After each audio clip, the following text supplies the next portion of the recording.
Hello, guys, and welcome back to the Figure Forecast with your host Scarlett and my lovely co-host Maeve. Today we are joined by Mr. Tom Haynes from Evolution Training.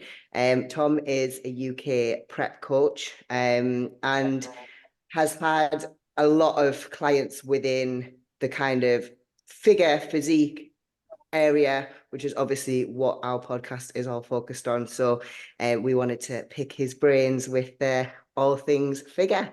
So if you want to introduce yourself, Tom, and tell the listeners all about you. Oh, great. That's very cool. So my name's Tom Haynes. I've been a bodybuilding coach. I think I've been I'm 30 now, and I've been coaching since I was probably 22, 23, but I didn't really start doing it as a full-time profession until maybe more like 24, and then coming up towards my 25th birthday, I would have thought, and then it went very, very aggressive and very quick, into what it is now. I think my original, I sort of got into bodybuilding the same way that sort of a lot of people do, through sports and having to lift weights for sports, then realized I enjoyed that more, and then that kind of built into. Oh, that's my dog knocking something over. Don't worry about it. We're all good. It's okay. We're all good. So got into it through sports and stuff like that. Then I obviously started competing at 18. I was natural. I did like my first show in like a non-tested federation, got smoked, but realized that I realized that I loved it, and I was like, okay, cool, I'm gonna have to do this now. So then going to coaching around about 24, 25, I think. So I've probably been doing it for around about 5 to 6 years now. And as full-time sort of work, because I used to work in security, so I used to work in as a bouncer, or like in a council sort of buildings, and I did security there. It was like a library / council offices, and I was security there for a bit, but that was trash. So I just obviously really, when I could move out, I think I was happy to. But no, yeah, it's fantastic. So I think the reason why with what you guys mentioned, obviously, with having a lot of figure and women's physique and a lot of female clients in general, is because one of the first people that I trained for shows was Sarah Bradley, who's you guys will know as Small But Mighty on Instagram. She's women's physique pro. She's like the highest sort of ranked women's physique pro within the UK. She's good. I think she's got a second, a third, and a fourth at like big shows with like 22 women's physique competitors, pros, obviously. So she's definitely done kind of the best there. Hopefully we're taking a year out, and then she's going to the Olympia hopefully next year. So we're going to do like 3 or 4 on the bounce next year. But she needs a break, and she needs to be bigger. It's going to be a good one. So she's great. But I met Sarah actually weirdly through like meeting her sister at the gym, and then I was talking to her sister, and she was like, "Oh, my sister trains," and then she showed me a picture of Sarah. I'm like, "Bloody hell!" And then I got speaking to Sarah, and eventually it evolved into like me just helping her out coaching, and now she's like my best mate, and she's like the godmother to my boy and everything. So it's really sweet. So coached her. Then that obviously drew in a lot of people who were like, "Oh, you coach like the bigger girls. There's no one who really does this a lot of the time." And then I kind of started getting these like bigger ladies in, so figure girls or ladies who'd like to be figure. And then some more women's physique ladies, and the female bodybuilders and stuff like that. And it kind of obviously developed into a bit more of that. I don't exclusively just coach women, and it's not like 90% of my clientele. I do have a sort of a mix of sort of maybe 50 blokes, 50 women sort of thing, sort of 50% of each. But yeah, no, I mean, with coaching, I think I've been pretty fortunate to get some good people on board, but I also, for a good part of, I would say probably from the age of 16 when I started getting into bodybuilding until obviously till now. So it's never really sort of never really stopped. I've spent a lot of time researching, talking to people, listening to people, understanding things, and I'm a bit of a bit weird with my knowledge. I don't know if it's some sort of weird off-brand form of autism, but I've but it's like weaponized autism. So like it's basically if I enjoy a subject, and if I really find it very interesting, I don't forget it. I don't I remember people's placings and shows from 5 years ago that were clients or friends of mine or whatever. If it's someone that I know, I remember where they placed. If I was at a show and I watched it, chances are I remember how they placed in that show, and I remember what they looked like and what was off and all that sort of stuff. And I remember pretty much everything from bodybuilding, sort of my knowledge and stuff. I don't really forget much about it, but if you give me the same sort of thing on a subject about, I don't know, garden fences or putting up a shed or some groundwork or something like that, it would go in one ear and out the other. So, I think that in itself and having that kind of trait has definitely made me good at what I do. I'm good at what I do. So, it's kind of, it's weird, but, it's also, I think one of the things that I was very open to and understanding of early on, because I've always been taught that, and I've always been brought up that you just accept people's differences and you appreciate them. And, if someone walks down the street and they've got piercings all over their face and, a big trench coat on and huge boots and loads of tattoos and whatever, and you go, oh, that's the way that they want to look and that makes them feel comfortable. And they like that people look at them and go, oh, wow. And they like that individuality. So you just leave them to it and that's fine. You don't need to state your piece on it. You don't need to say, oh, that looks weird, or you don't need to say anything of that nature. You just accept them for who they are, and that's cool. And if it's not your cup of tea, that's perfectly fine. They're not trying to be your cup of tea. And for me, that definitely translated over very well to looking after women's physique competitors, female bodybuilders, figure girls, whatever, and bodybuilding in general, because we're all very, very different in self, but no more so than the females who do it to a level of muscularity that's obviously, extreme. And I accept it, I appreciate it, I really value the fact that the amount of work that it takes, and I value the sacrifice that goes into it as well. And that's that, and I think that's what helps me be good at what I do as well, because no matter what, if a woman comes to me and goes, I want to be fucking massive, I want to do X, Y, and Z, I want to compete in certain, I want to turn pro, I want to be peeled, I'm like, yeah, safe, let's do it. It's going to take a lot of work, but I think a lot of coaches, probably within the UK, there's a few who are really, really good at accepting that, I feel. And there's a few guys that kind of just like accept that, okay, well, it's a client, I'll help them sort of thing. But I really like it. I like the fact that people want to go and do that, and that's cool. I feel like, and there's a couple of other guys who are really, really good with it, like, a few mates of mine. And you sort of, as time goes on, you just become even more understanding and appreciative of how difficult it is for these ladies to do it, and the societal norms and pressures that they very much go against, which I really like too.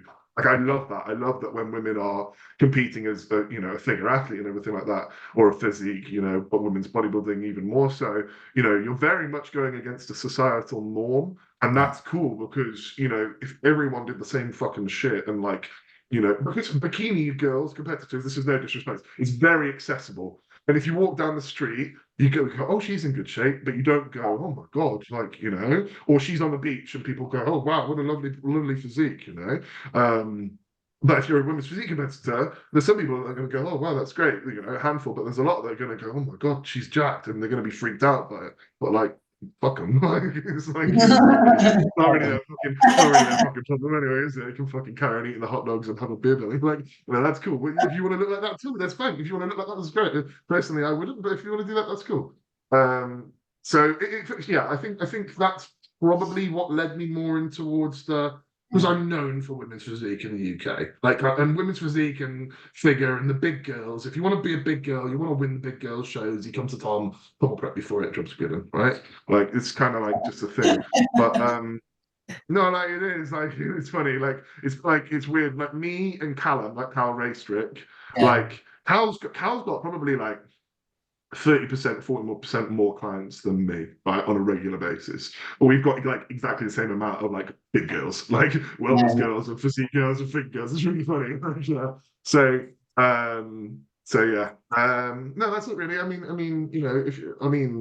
I like podcasts like this because you get to talk to people who are just like, who get it. They get it. Do you know what I mean? Like, you guys have done it. You get it. You get that it's not something where we can just talk and everyone will understand, because there are people that would still, if they've never been or in a circumstance like that where they're totally against a societal norm, it's like weird for them sometimes, so yeah, it's one of those.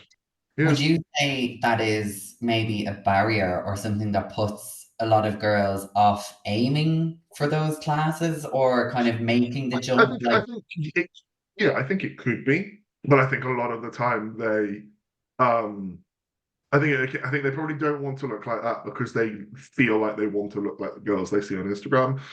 Big bum, big legs, all that sort of stuff, little tiny waist, not really much upper body tissue, like that's it, and they want to look like that. And that's cool. If they want to do that, that's cool. But I think that ladies who feel like, oh my God, I have to take loads of drugs to get to that. Oh my God, no, fucking on my voice and my face and my this and my that and my downstairs will all go to shit if I, go and start doing all of that you know, is that a barrier for them? Yeah, maybe sometimes, but you don't have to do that. It's just gonna take you more time to get there.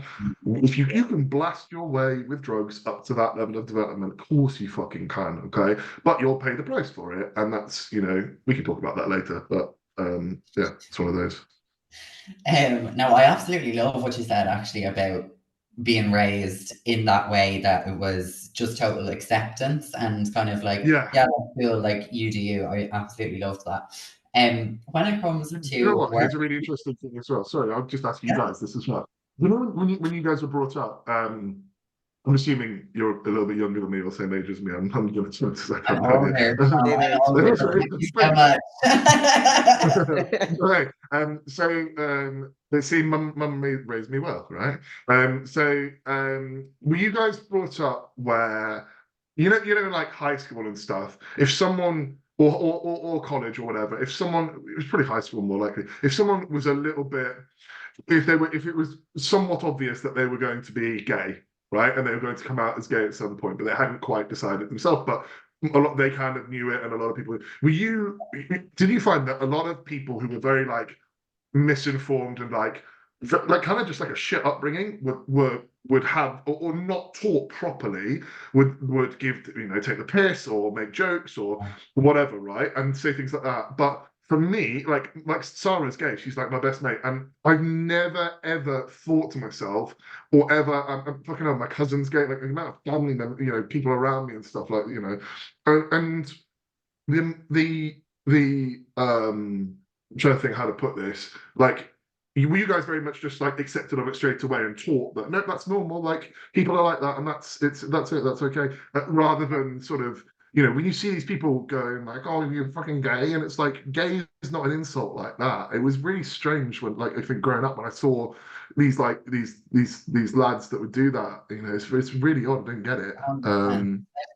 Growing up in the 90s in Ireland, like it was a Oh big fucking hell! thing if someone was gay. But I actually went to one of the first gay weddings in Ireland years ago, or sorry, Oh wow! unions. They weren't weddings back when No, they you kind weren't allowed to call it of, that. Yeah, but yeah, yeah, I actually had loads of gay friends and kind of gravitated towards them nearly because I was a bit of an oddball in school, so I kind of got the meanness. It's that's it. It's interesting. I mean, I wouldn't even say that like it's I wouldn't say that it's odd to gravitate towards people like that. It's probably just more a case of just accepting that they're different and that's good. Like it's a Yeah, good thing. yeah, I mean, like, and for me as well, that's just because it's different doesn't mean that it's like, oh God, no, I wouldn't want to look like that. It's like the really key thing that you have to drill into people's heads is like they're not doing it to impress you. They yeah. don't look like that because they want to make you, fucking a guy on the internet, horny. They're not doing it to show. They're not. They're not doing it to sexualize that muscle. Yes, that's done. All right. Yes, I've got fucking 5 clients that do OnlyFans and whatever, and they make a fucking fortune from it. And great, good job. And if they can sexualize it and they want to, fucking go for it, mate. But you need to look at it from the point of view of like. I think you need to look at it from a point of view like we are doing as such, which is like it's just their decision and their way of going about it. Anyway, I'm really rambling on here. Carry on. Sorry. Yeah. I found like on the back of that, because I lived in Manchester for like 10 years when I first started training, and like it was very much a case of like there was more people that bodybuilded, like did bodybuilding or powerlifting, and it wasn't as niche then. And then when I've moved back to Durham, where it's a lot more small village mentality. People don't really leave or do Yeah, anything. It's yeah, like, oh yeah. wow, like I see people from school and they're like, oh, you look great. And I'm like, because nobody really does it, apart from obviously Ultraflex, but that's a very small little community of us. Yeah, And even oh, then, yeah, there's no yeah. figure It's really girls. interesting, isn't it? It's interesting Really? communities like that where you've got things that are very much just out there and a bit different and whatever. And you just get people from all walks of life in bodybuilding, though, don't you, as well? You know, you get all sorts. You get all sorts. You get people. You get, you get one lady who runs a business that's, and she's one of a managing director on a board for a massive company and she makes a fortune and bodybuilding is her outlet or whatever, right? That's one thing. Then you'll get a guy who's been to fucking prison and done for 10 years and he can't stand, not doing something with his life that, and, he wants to be productive and he's, whatever, and he's now doing, but whatever. And then you've got a young lad who was bullied, and then you've got a young lady who comes from, like a sporting background and she got injured, so you just get such a broad variety within bodybuilding. And I find that brilliant. I find that really, really good that when people do that. So it just means that you get that melding pot of just acceptance, I think, within the bodybuilding community as well. Yeah, for sure. Which is good. Which is really good. When it comes to working with the figure ladies in particular, prepping them, or training them, how or what do you think you see being done wrong a lot of the time versus how you would manage it? Like, are there any kind of trends you see within the industry or things you see coaches or athletes doing that you would just? If we break down through like the specifics of a bodybuilding prep or the specifics of key factors that you really should do, there's probably a few that I could work off and I can probably sort of reel them off now. So realistically, first point is your starting point. Have you got enough development, enough muscularity, and enough level of physique to actually go into the thing, or are you just someone who's been training a bit and feels like figure something you want to do? Have you brought your level of muscularity up to that figure level of muscularity? That's step one. Step two, have you been in an off season that's long enough and productive enough to build the level of tissue that is required to be competitive and to make improvements if you have competed already, or if it's your first time? Again, going back to point one, is there enough tissue there? And are you starting on enough calories to bring down from that given point, or are you starting on fuck all and going to finish on even less than fuck all? So that's, two really, really key factors. And that's not addressed long enough, because if I have a client who goes, I want to compete again, and I go, you competed last year, and they go, yeah, I want to do this one again. I think I can do better this time. And they go, well, you build muscle at the rate of absolutely naff all per year because we don't take drugs all year. So how much do you really think you've packed on? You haven't packed on what you think you've packed on. And I have a very blunt conversation with them. That's one thing I am as well. It's very blunt with my competitor. I'm like, I'm not going to lie to you. You want me to make you the best you can be? I will make you the best, but you got to trust what I'm telling you. I'm not telling you it for the fun or the fucking whatever. If I have 20 people step on stage one year because, or the other 55, excuse me, are in off season and because they're progressing, that's cool. I'm fine with that. I just want you all to do well when it's your time to do well. So that's the thing. Don't overcompete. Like, don't overcompete as a competitor, as a figure competitor. Ladies do have, and sounds misogynistic, but it's not. This comes from 14 years of experience, 15 even years of experience of being in the bodybuilding scene. Ladies have a shelf life within their competitive career if they routinely compete and abuse competitive prep and everything like that. If they do. Okay, ladies can have as long as they fucking like within the competitive scene, provided that they keep management of long off seasons, preps that don't absolutely bladder them, preps that have saving graces at the end of them, so someone there to speak to, because obviously post-show is extremely hard, not just for ladies, for blokes too, but far more so for ladies.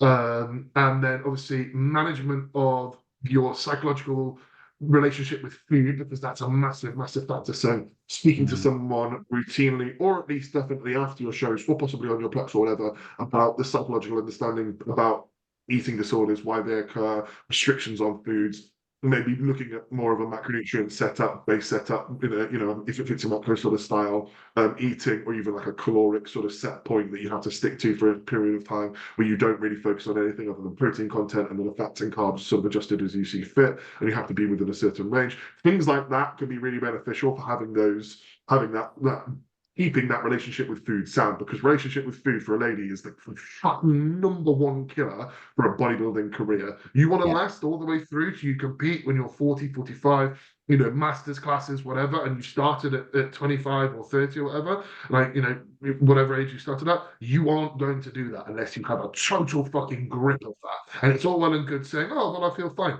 Can sneak up on you at any point at any time. So that management of that, so that's again under sort of the category of things that I kind of see being done wrong. Like blokes go in with no regard for the longevity of the female competitor that they're prepping. They only see, well, she can win a gold here, a gold here, a gold here, turn pro here, do one pro show, and then I don't really need her after that. They're not thinking about it from you're affecting this person's life, and therefore the length of their competitive career and the hobby that they enjoy. And if you burn them out because you told them the wrong sort of advice, that's on you as well. It's not just on them. Yes, it is on them for being a muppet and not looking after themselves, but also it's on you. You have to remember that too. And I'm not one to like emotionally support my clients every 5 fucking minutes about food, but I will give you the tools that you can then take forward for you to use in your own, your own sort of in your own sort of like bodybuilding journey as well. So I will give you the understanding and the knowledge. What you do with it is up to you, and I will make suggestions. And if you go, Tom, do you know what? I've been this 3 times this week. I don't know what the fuck's going on. I'm going to go, look, let's stop thinking about competing for like a year and a half now, because we need to rectify this and understand why this is going on. We need to now speak to someone, have a chat with them. I'm going to put you in contact with a couple of good people. You're going to sit down and go and get to the depth and the understanding of why this is happening with your relationship with food, and then you can take that forward from there. And if it's so severe, I would actually suggest that bodybuilding is only going to make this worse. So maybe it is best that you bow out of it and call it a day. But that's the last case scenario if we have to go that way. And I'm not afraid to do that either, because I don't need the money. I don't need your 250 quid. Actually, it's more than that now. A month it's just 300. Yeah, I should have said that. But I don't need that. I don't need it in my bank. My concern for your long-term life and your safety and your mental health is far more important than me getting an extra $3,000 a year. It doesn't mean shit to me. I would rather than be okay. So that's one thing. And then I think the other thing that I would lead into, obviously, is like training stuff. Like training is pretty much covered pretty well in the UK and certainly across the Western world bodybuilding scene and understanding of it. I don't really think there's anything that really worries me too much. When you start seeing like drop sets and giant sets and all this sort of stupid stuff, and it's like, it's probably not really needed. We've kind of got a really good understanding of like what works and what doesn't now. But I feel like a split dictated towards a figure physique, so back twice a week, legs, glutes, whatever, delt work, stuff like that, limited chest work, just enough to fill the top sort of void up here. That's probably really going to be, you got to, but if you're jacking up your arms 3 times a week as a women's physique, women's competitor, you're not gonna look right on stage. If you've got massive triceps hanging off the fucking, on your front legs, it's like, hang on a minute, that's not figure. But a little bit different in physique, but. So that's one thing. I think we've kind of got that down to a T. But then obviously the thing that I would look at as the most misunderstood and definitely abused and definitely not really sort of, there's the knowledge on it varies massively. Some people are conservative, some people are total muppets with it. And you'll find that the ones that are muppets with it will get very, very good clients out of it because of how muppety it is and how ridiculous it is, but it's short term, it's not long term, and that's obviously drug usage. So long term drug usage is like starting a cycle. If you're prepped 16 weeks and you start your cycle from day 1 as a female, you are off your tits, or your coach is off their tits. Like it's just not good. Don't get me, and I'm talking about androgens. I'm not talking about like fat burners or things of that nature. So clenbuterol, T3, T4, growth hormone, L-carnitine, metformin, whatever. That stuff like that, cool. That's fine. That can go in as long as you need it, right? It's no big deal. But hey, week 1 of prep, 50 mgs of primo a week. Week 3 of prep, 75. Week 10, let's go up to 100. Now let's put Anavar in. You're just looking at it going, oh my God, are you trying to fucking turn them into a bloke? Stop, just stop.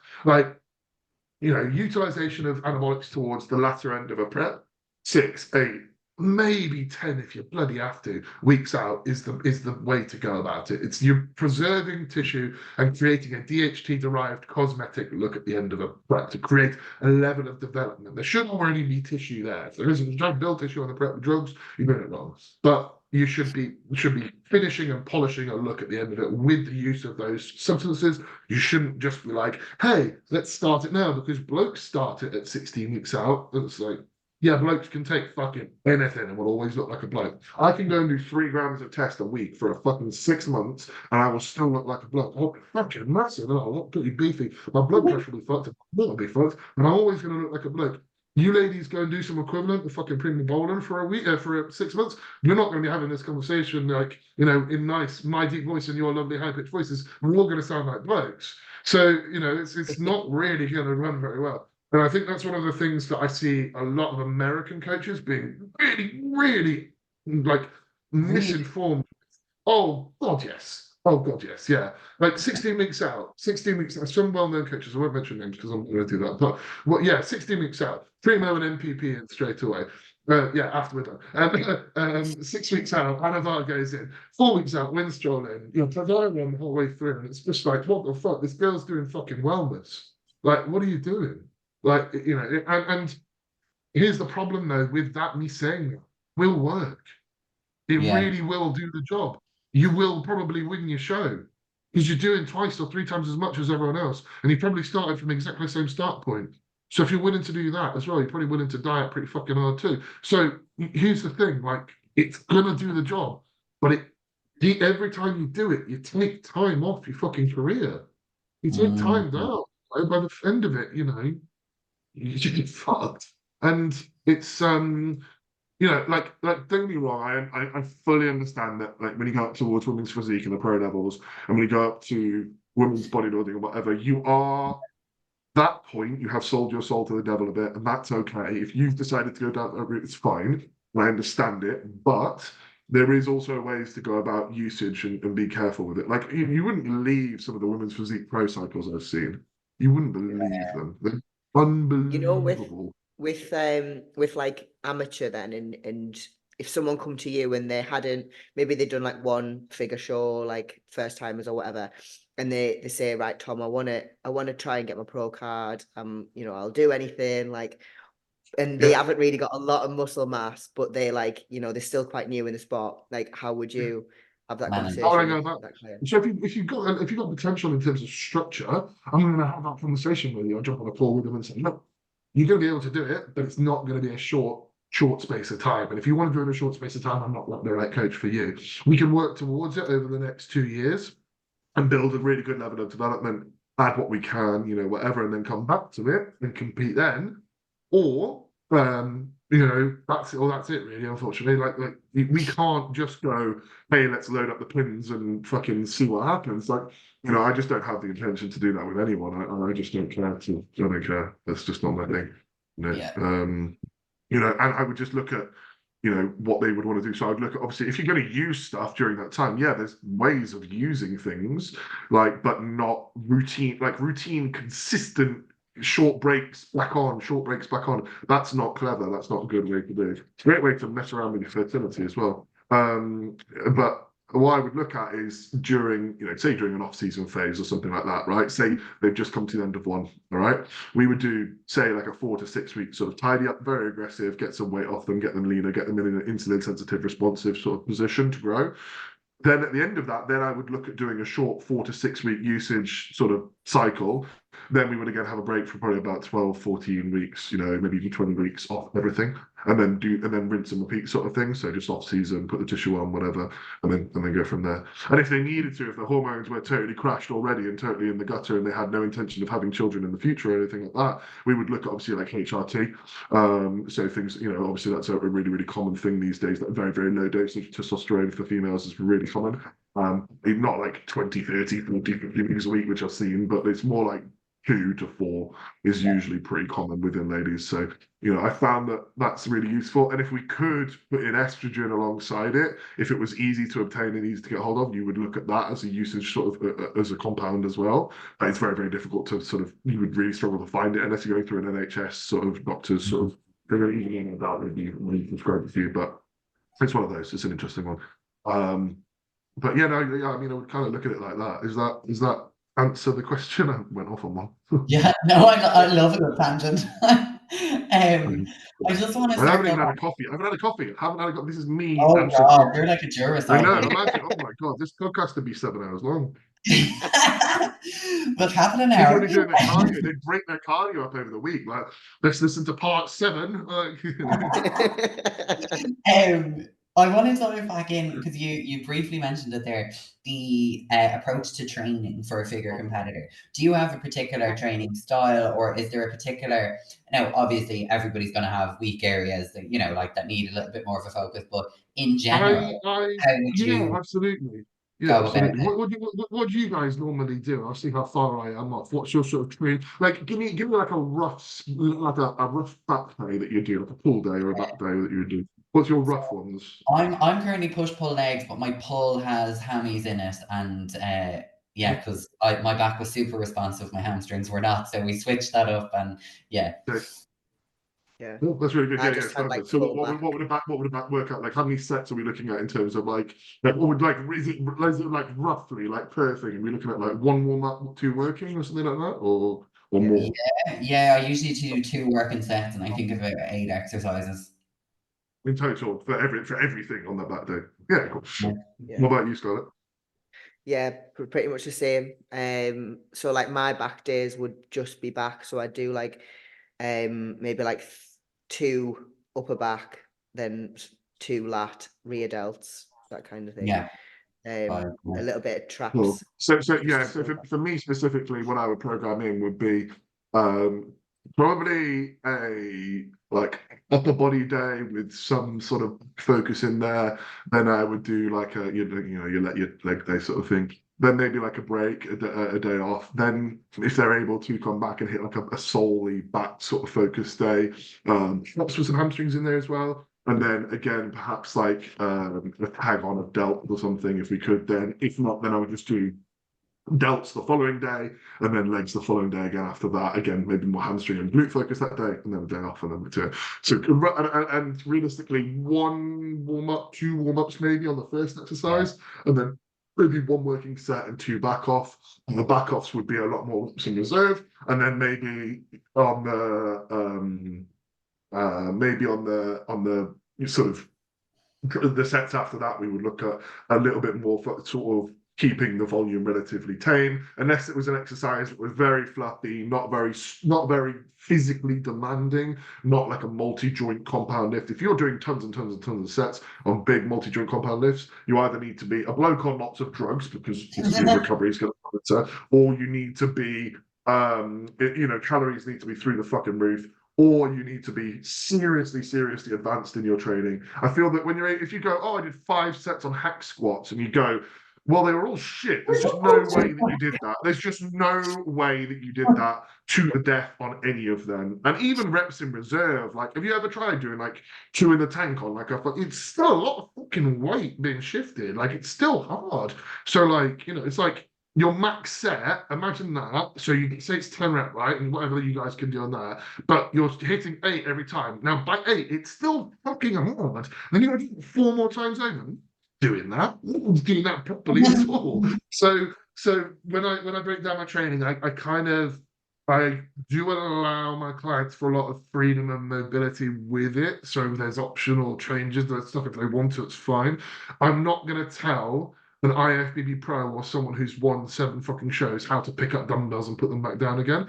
But I'm going to go, I feel like you could add a little bit more volume here. Perhaps we look at making an adjustment. Could you add a touch more on this day for me? I feel like your back or your legs or your hamstrings or whatever, or your arms or whatever, I'm not developing at the same rate as everything else, and it's still being left behind. So if we got 2 options. We either rejig your split, or you just supplement in a little bit of extra work for those, and we'll see how your body takes to that and what your recovery is like. And I'll usually combine that with some sort of a food increase, or if they're a bloke, it'll be PED adjustment, either increase or adjustment in terms of insulin or growth hormone or something like that. And then perhaps, you know, a keynote on like just fix your sleep, it's a bit shit or whatever. But then for a lady, it would be more of a case of let's pull volume from other places so that you can kind of transfer your ability to recover from, say, something that quad doesn't quite need as much. Like if you've got stonking big glutes and you don't really need much more, I'm not going to tell you to keep hitting glutes, you know, 3 times a week, very heavy, very hard. I'm going to be like, they're going to hang around. They aren't going anywhere. They're not going to disappear. You know, if we need 6 weeks before the prep starts, we'll pump them back up again.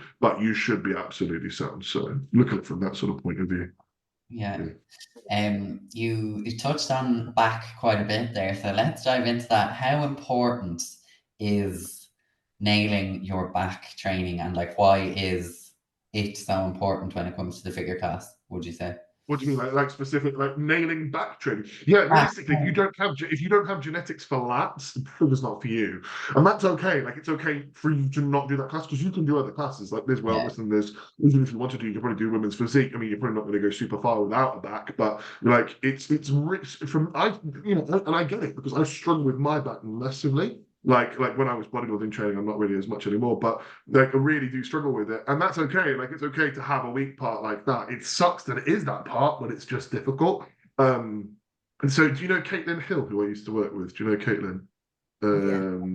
Young lady, blonde, very short, like super. So basically, we went and did a back session. It was really interesting to watch her and then one of my other competitors at the time, both about the same age, and they were both. One was a toned figure competitor within the PCA. Caitlin was going for IFBB, so it was Sanaya and Caitlin, and it was really interesting to watch them train back because Caitlin's physique and her lats were engaging before her arms were engaging, and they pulled everything moving backwards into that position because it was obviously a stronger point and something that was just genetically there. She had no problem connecting with any exercise whatsoever. So it was immediately like the lat would engage and then the arm would drag into the sort of movement here. Whereas Sanaya was kind of having to twist and turn a little bit more to get the grips to tuck it into the right position. And that's kind of how I am with my lifts. Like if I'm doing some sort of row or something like that, or some sort of pull down, I have to kind of like think about where my lat is, engage down, squeeze in, tuck, hold it. Whereas Caitlin's back would just do the whole fucking thing without her really having to think about it. And it was really interesting to see. It's just, if you're designed for it, you're designed for it. You know, like who's the Reading Olympia? Why do I forget her name? What's her name? Sid. So I mean, she's fantastic, right? Like, and her, I bet if you watched her train or you went to a training session with her, you'd probably either be stronger than her or around the same sort of strength as her, if you're the same sort of weight and level of years of training or whatever. But the way that she would be moving those weights and the way that it would be connecting with her tissue would be totally different than anything that you can actually program your physique to do. There's no way that your body would do it because her muscle tissue and insertions, joints, the connective areas of where they link up and everything within her physique and the angles of things, you know, and tendons and stuff will just pull differently to you. They just pull totally and utterly differently to you. And that's just like, it's just it. If you have it, you have it. If you don't, you don't. You can always do your best with just grafting for it. But it's a genetic thing. It really is. That's what genetics in bodybuilding is. It's not just your ability to respond. It's not just your ability to have a tiny waist and get lean, you know, on a, you know, whatever. It's not just, it's the actual ability to connectively train to the areas that need to, you know, like that grow well. Like, you know, look at Tom Platz, right? Obviously he batters his legs to oblivion, but he had genetics for legs. Straight away, he had genetics for legs, you know. Look at Lee Priest's arms, look at, you know, Ronnie Coleman had everything, but look at anyone who's got like a freaky body part that stands out. That, you know, they just responded to that. That just happened for them, you know. And you could batter a body part and bring it up for sure. Of course you can, but it's never going to be as good as someone who's just got it that you don't have. And that's cool. It's okay to have that. It's okay to be different.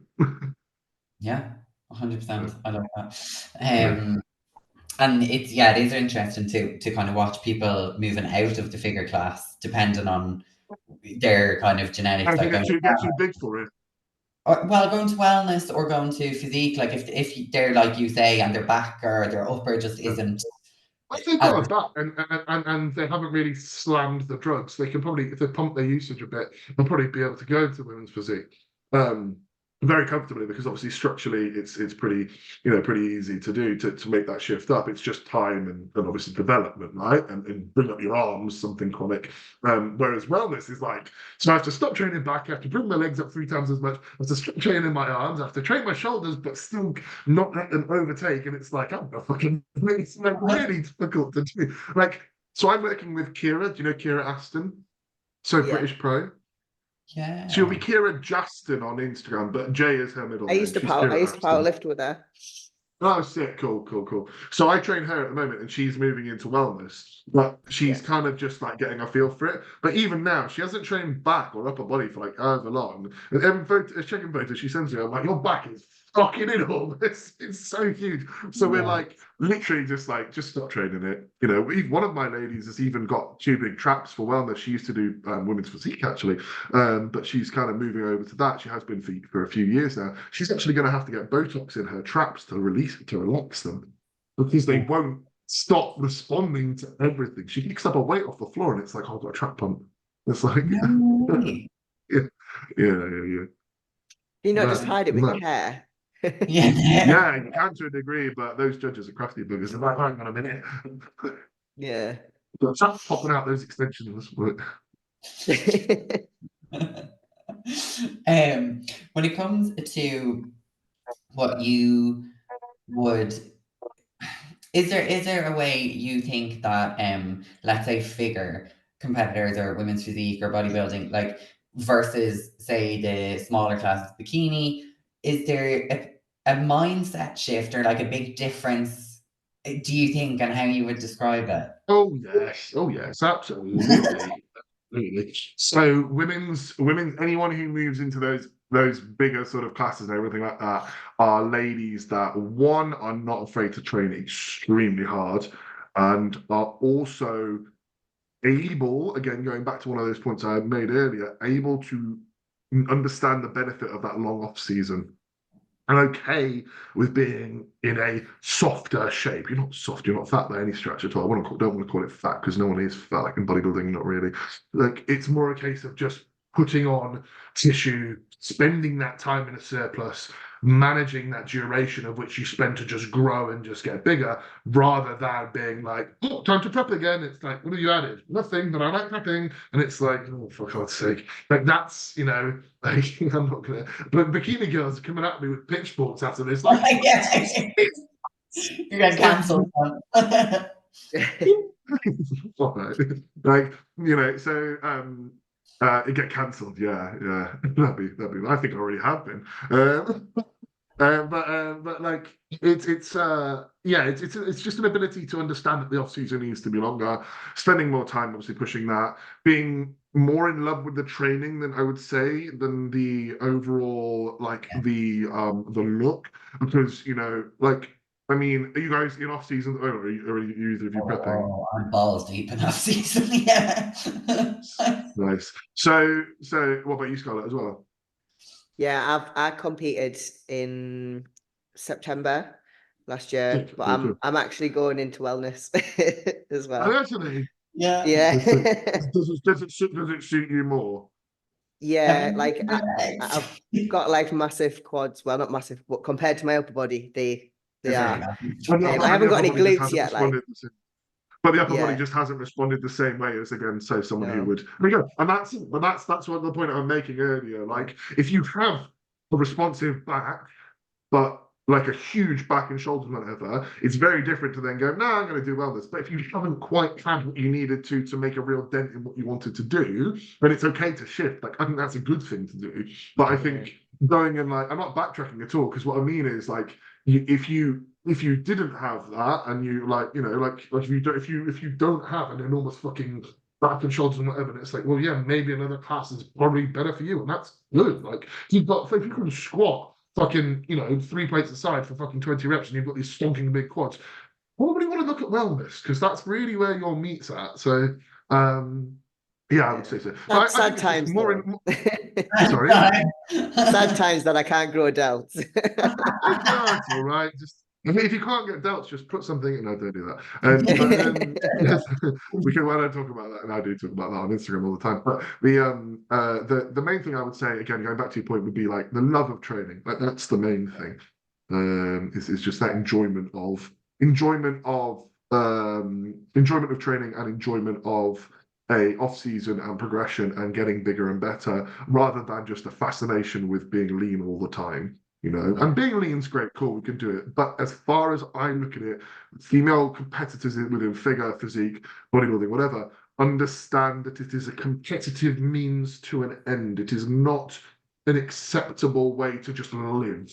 And you should not search for it as a way to just live. And it's all well and good saying, oh my God, I'd love to be this shape year round, or oh my God, throw back to the shreds. And it's like, stop thinking that that's not societal, stop thinking that that's an acceptable norm. It's not normal to be that lean year round. No one does it. Not Instagram models, not anyone. And if the Instagram mates and all these people, oh my God, she's lean all the time. Why is she so lean? Because she's slamming T3, she's slamming Clen, she's got a horrendous relationship with food, she has no fucking life. You're sitting there having a nice meal with your family, enjoying a weekend of chilling out and relaxing. You've eaten your protein for the day, you've got a nice bit of food with your mum and dad in the evening. She's there eating fish and vegetables, and then she's going to go and binge eat some shit later and then throw it up because she's shit scared about it.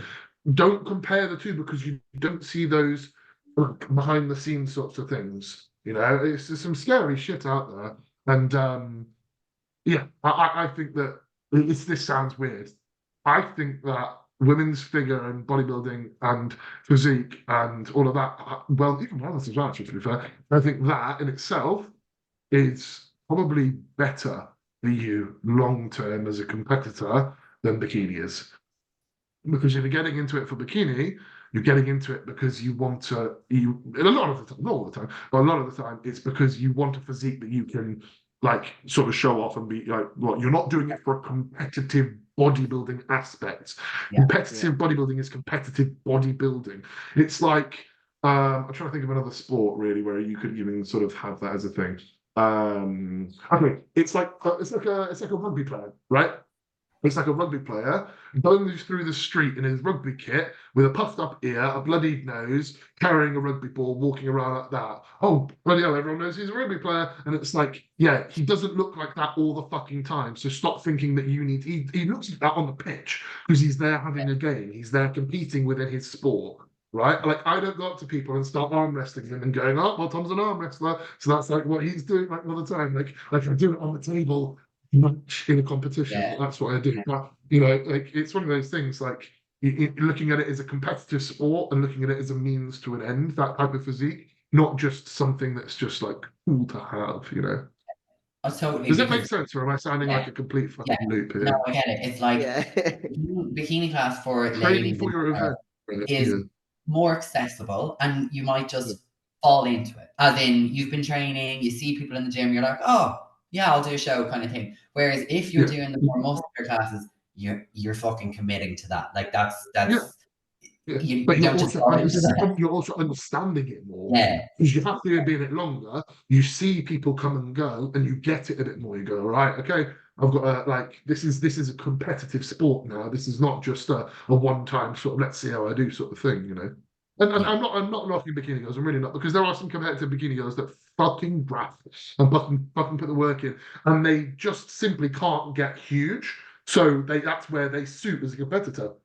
Like someone who just routinely puts the work in as well, and that's really good. Like, because you do have to tweak and adjust your physique as a bikini pro. It's not amateur level. It's just like genetics will get you to a pros, and unfortunately, that's just kind of the way it is, really. But and you can do the best that you can, but the genetics are a big factor there, and like shape and structure, whatever. But as a pro, you have to constantly tweak and adjust and whatever. One person I will say who's actually done that quite well is Kerry Sexton. Do you know Kerry within the UK? Right, so Kerry as an amateur was good, and her genetics managed to get her just over the line to pro, because she managed to turn pro, I believe, in Iceland or something like that. Because Kira turned pro there as well. So she did there. She ticked the box and whatever, job done. But now as a pro, she's really having to tweak and adjust and make little slight manipulations to her physique to be competitive, because it is just the most minute things that will make the difference to her improving. Because she was like a shit pro for a bit, and now she's smashing it. So and that's really, really cool to see, because she's fucking sick at that Taiwan show, I think. So I think that is what it kind of changes in the pros for bikini girls, because it's obviously everyone's now genetic elite. So now you have like that game, but but it's like with figure, it's like you have to build up to it, and then it's even more so at that top end. But there's more focus on just building specific areas rather than tweaks. Yeah. I think within figure and physique, you need to just get fucking massive, basically. Like, Oh, I much prefer unfortunately. training bigger. I did bikini for 2 seasons, and then I was Yeah. like, I'm out. I'm out. I love figure. I want to get massive, yeah. Um, And you've got back, so. I love training back though. Fuck, I love pull day. That's so good. I love it. I had pull day today. I'm in a great mood. Are we all right to pause for 2 seconds? Can we pause, or are we all able to? One of the other things you lightly touched on, but it's definitely something we touch on quite a bit on here, and just try to inform people more about is obviously the PED usage within the bigger classes. Like you're not Absolutely, doing IFBB as a natural or going far as a natural in that no, class. no. Are obviously you have a few big no-nos or things you see being done horribly wrong. Like, are there?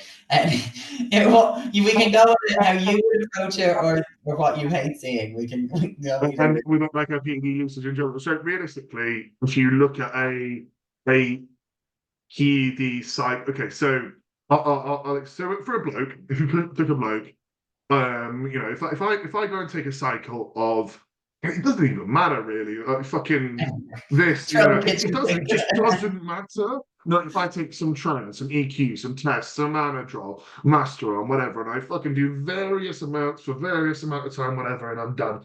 I'll put on some muscle tissue for as long as I train properly and put some time in the gym and so make sure the protein was good enough, my calories were high enough, and whatever, and I'll progress, and that's great. And I put some tissue, cool, then job done. Then I'll taper off, go onto my TRT, and I'll hopefully hold a good whack with it. As a female competitor, you do not have that luxury of your compound selection, to a degree, because it's a milligram dosing of what you take is what will affect you. So how you run it in terms of dosage will obviously affect massively, but also compound selection we need to be smart with. Okay. Theoretically, yes, women can take absolutely anything they want to, and they can take anything at any dosage they want to. But I'm never ever going to suggest that a female competitor would go and take halo testing, okay, or fucking trenbolone, at all, really. Even if I go, well, let's just do 5 milligrams of tren a week, or let's go and do 2 milligrams of halo testing 3 times a week. What the fuck is the point in that? Just get some mild compound in, either primobolan, some anavar, some turinabol, whatever you really end up deciding to go down the route of, and just mild usage and small frequent dosing and small dosing, not frequent, small dosing, and slowly build up the dosage as the cycle goes on to assess a tolerance. And if you are getting brilliant results for what you need to create a certain look at a certain point, then just leave it there. Don't push it for the sake of pushing it, because the bloke mentality of some's good, a little's better, and more is best is not a really good way to go about it for a female competitor. So, I mean, compound selection, obviously, primobolan in a very, very low dosage. We're looking at, for a figure competitor, at sort of anywhere from sort of 60 milligrams a week to 100 milligrams a week is usually a good sort of point to run. And then obviously a little bit of anavar or something towards the back end of it, should you need to for, say, a prep cycle.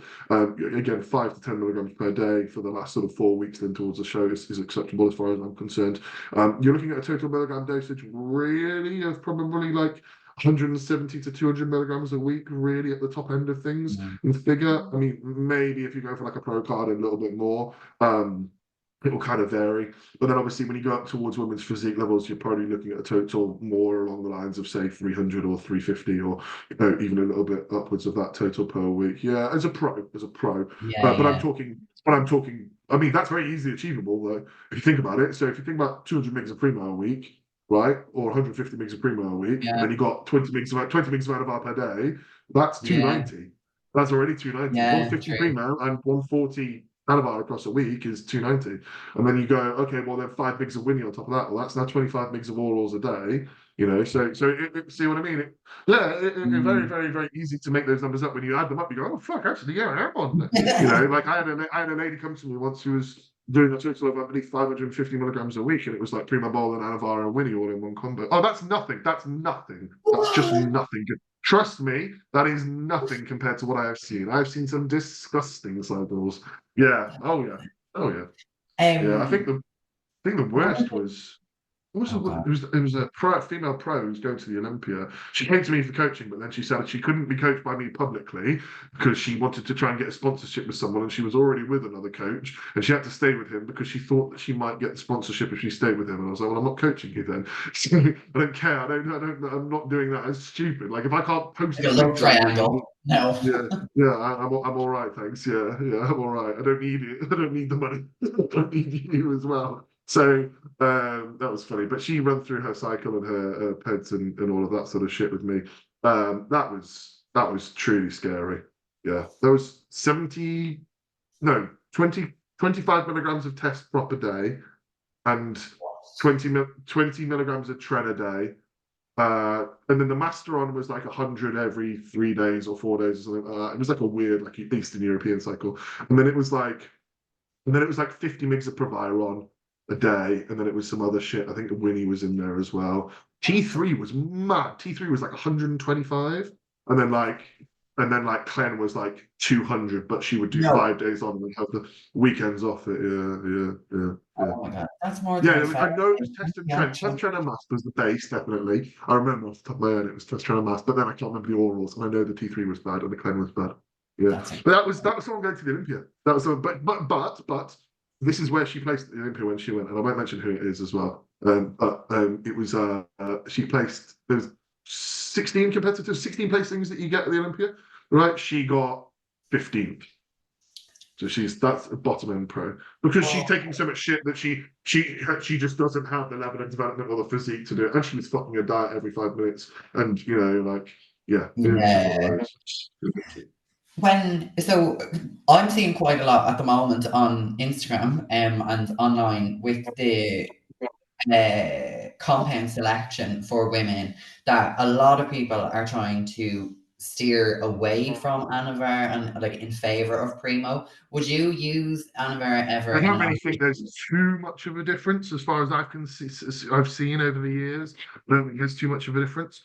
Realistically, as well, you need to make sure that whatever Anavar you are getting is Anavar. is That's one of the Anavar? problems. Yeah, and the Prima Bolin is Prima Bolin, and again, that's obviously difficult. But as long as your lab's doing routine testing, you're still gambling. You're still flipping a coin. Yeah. You never know. A lot of the time, the Anavar could be subbed out for Winstrol or half Anavar, half Winstrol or whatever. And chances are you're probably not really going to notice, especially if it's like, say you bought 10 milligram Anavar tablets, but it's actually 2.5 milligrams of Winstrol in there, you're probably going to see somewhat very similar change to your physique. But if you've got like some Prima Bolin that's subbed out for Masteron, and again, you're probably still going to see a very, very similar sort of look, but you might be a bit like, oh, fuck, I'm getting some sides from this. Like maybe I'll have to pull this a bit early.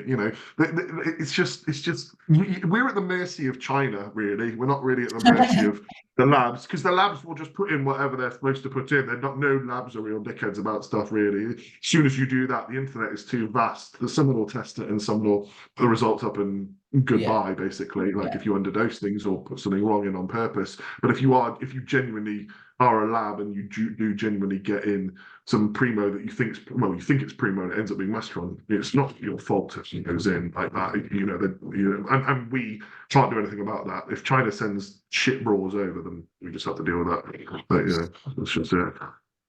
It's difficult, really. One more question before we wrap up, because I think there's quite a lot of info about how long we should or shouldn't run cycles for as female, like 4, 6, 8 weeks max kind of thing. But you mentioned quite a long break in between them, and I don't think that's actually talked about as much. Yeah, so if you think about it from a perspective of every cycle that you do fills the cup up, but you say you're that full because after 5 years of bodybuilding, right? Yeah, if you then decide that you're going to go gung ho and you're going to start filling that cup up more and more and more each time, right? But then that cup continues to fill. The shorter the breaks are that you take, right? The shorter the breaks are that you take means that basically it doesn't have a chance to go down. So it doesn't have a chance to sit, like it doesn't have a chance to like either evaporate or whatever you want to call it, right? Basically work quite well. So if and every single cycle that you do, so say you do 6 weeks on and 6 weeks off are over a year, okay? For an entire year. That's what you do, right? That means that you have spent half of your year on steroids. Think about it, it's really simple math, isn't it? Right? 52 weeks, half of it on, half of it off. Right? That means, and now you do that for 4 years, right? Well, that's 2 years solid on steroids without breaks. Then you break it down more over 10 years, okay? That's 5 years solid on steroids that you've done over that period of time. You have to look at it, again, it's that shelf life of a female competitor. As a bloke, I can just keep going and pumping shit into me, and it doesn't matter because I will always look like a bloke. As a female, you don't have that. It's just unlucky that you just don't have that. We just don't have that. Except the body doesn't accept gear in that sort of way. It doesn't you can't. Your side effects are a thing. Virilization is a thing. And the sooner that people start doing that equation in their head about how much they've used that year, because one of the really bad ones is the females that routinely prep. Because now you're doing a 12-week cycle. Say you do 12 weeks right on cycle. Say you're doing really pushing it. You do 12 weeks on cycle on Anavar. And then you do it the next year, and the next year, and the next year. As a bikini competitor, like that's not good because chances are they're a dainty little, whatever, like younger lady getting into it. You're going to give yourself a jaw like a fucking anvil, right? and that's not going to go. It's a muscularity and like facial change. And it's just, it's one of those that as a competitor, we need to female competitor and a coach who coaches them, we need to think about that long time usage, like how long have you actually been on this year, and then think about it as that sort of expands out from there. Yeah. Really. I don't know. We've gotten so much, so I'll wrap it up because we've chatted so much. It's been so good. There's one question we ask absolutely everyone who comes on. What is your death row meal? Oh, that's a great question. Good way to lump it up on something like. So, my starter would probably be a sushi platter, like probably just 6 or 7 pieces, maybe 8 pieces of sushi, each individually different, from like a 3-star Michelin sushi chef in Japan. Then I'm sure they can cater for that. Of course they can. If they can't, I'm about to die. I'm dying tomorrow. I can have a meal, right? Then I think the main would probably be probably my mum's beef Wellington. My mum's beef Wellington with full sort of Christmas roast dinner, sort of veggies and stuff like that, as sort of a main everything. That'd be really nice. Either that or her spinach and ricotta cannelloni, but probably just a beef Wellington because it's fucking amazing. And then dessert wise, I went to a restaurant ages ago. It's a restaurant in the Lake District in the UK called the Punch Bowl. It's one of my favorite restaurants, really. It's fantastic. And there's a pastry chef that was working there that was absolutely fantastic, and he made it was an apple and frangipane tart. That was really good, but I don't think I'd have that. I think I'd have his lemon tart with raspberry damson sorbet. Lemon tart with damson sorbet, and that was absolutely phenomenal. So I'll probably finish with that, and then I'd go to sleep. Well, I wouldn't sleep. It's the day before being executed. You're probably not getting much sleep. No, you're probably not going to sleep. Yeah, but no, that's probably what I did. I probably have some sushi, then a nice beef Wellington, and then maybe some lemon tart for dessert. I think realistically, I'm not going to have an appetite at that point, but it would still do my best to get that in. I love it. Yeah. Do you want to tell everybody where to find you, how to work with you? Let's do that. Absolutely, thank you. So I'm on Instagram as Evolution Training. We have there's 4 coaches underneath me who work for me, so they work with their own clients, obviously specifically. So they've got 2 IFBB pros and my brother Ben, who's a bodybuilding coach as well, who's just basically a carbon copy of me, and then Henry, who's a bodybuilding coach who I've worked with, a client I actually worked with for years, but he's phenomenal at coaching as well. So if you want to catch up with any of us, drop us a message. If you want to ask us any questions or anything like that, please feel free to do so. In terms of inquiries and stuff like that, feel free to drop me a message if you're looking at competing, especially in figure or physique or whatever. I've got a few spaces left. I don't really try to go sort of too filled up with spaces. I kind of cut things off. If anyone is interested, please do drop me a line. Amazing. And do you have any upcoming seminars and stuff? Because I know you do quite a few of them. So we've got a seminar this weekend on Saturday. That's already sold out. at the end of the year, I've got one in Dubai, but that's a maybe at the moment. But then at the end of the year, probably October, probably more like November actually, like early or mid-November, we've actually got the coach approach, which is myself, Callum, Martin, and we've actually got one more person doing it with us this time, and that is specifically for coaches within the bodybuilding scene who kind of want to develop their skill set and their knowledge and everything like that. So if you are wanting to come along, then absolutely, please do drop us a message, and as soon as that's up, the tickets for that will fucking fly out the door. Like we set 30 tickets up for grabs the first time. It was brilliant, right? It went within 3 days, right? And that was priced at $299 per seat. And then it was a full day of sort of learning and everything, so well worth it. And then we were like, well, we're gonna have to open more, aren't we? So I was like, all right, well, called up the chair guys, and they're like, yeah, we can send some more chairs. And I'm like, sick, sort it, I'll send you the money. So then we opened up 10 more. That went within 1 day. Then we opened up 2 more because 2 guys were desperate to come. And I said, look, we can do it, but I'm going to have to go sort some more chairs. So, like, if I sort this now, Bring your own chairs. No, yeah, well, all that. So I sorted that and everything. So we ended up having what was supposed to be 30, ended up being 42 people, and it sold immediately, which is fantastic. So we've got another one of those totally different seminar. I'm going to be talking about, PEDs and drugs and stuff in sport and everything at the end of the year, and kind of like the really dark side of bodybuilding drugs, not just like a bit of Anavar, bit of Clem, bit of this, bit of whatever, like really going into like, things like Nubain and, like sight enhancement and, people using things like speed as a pre-workout and really, really delving into, like, not stuff that people should do, but as a coach, you need to know that this stuff exists. Yeah. The more knowledge that you have on this, the better power you have when someone comes to you with these sorts of things, so that you don't appear shocked and, oh my God, I can't believe this. So you can actually help them as a coach, which is our job, to help people. So that's it. So yeah, lots of things to come. Looking forward to it. Thank you very much for having me. I appreciate the time.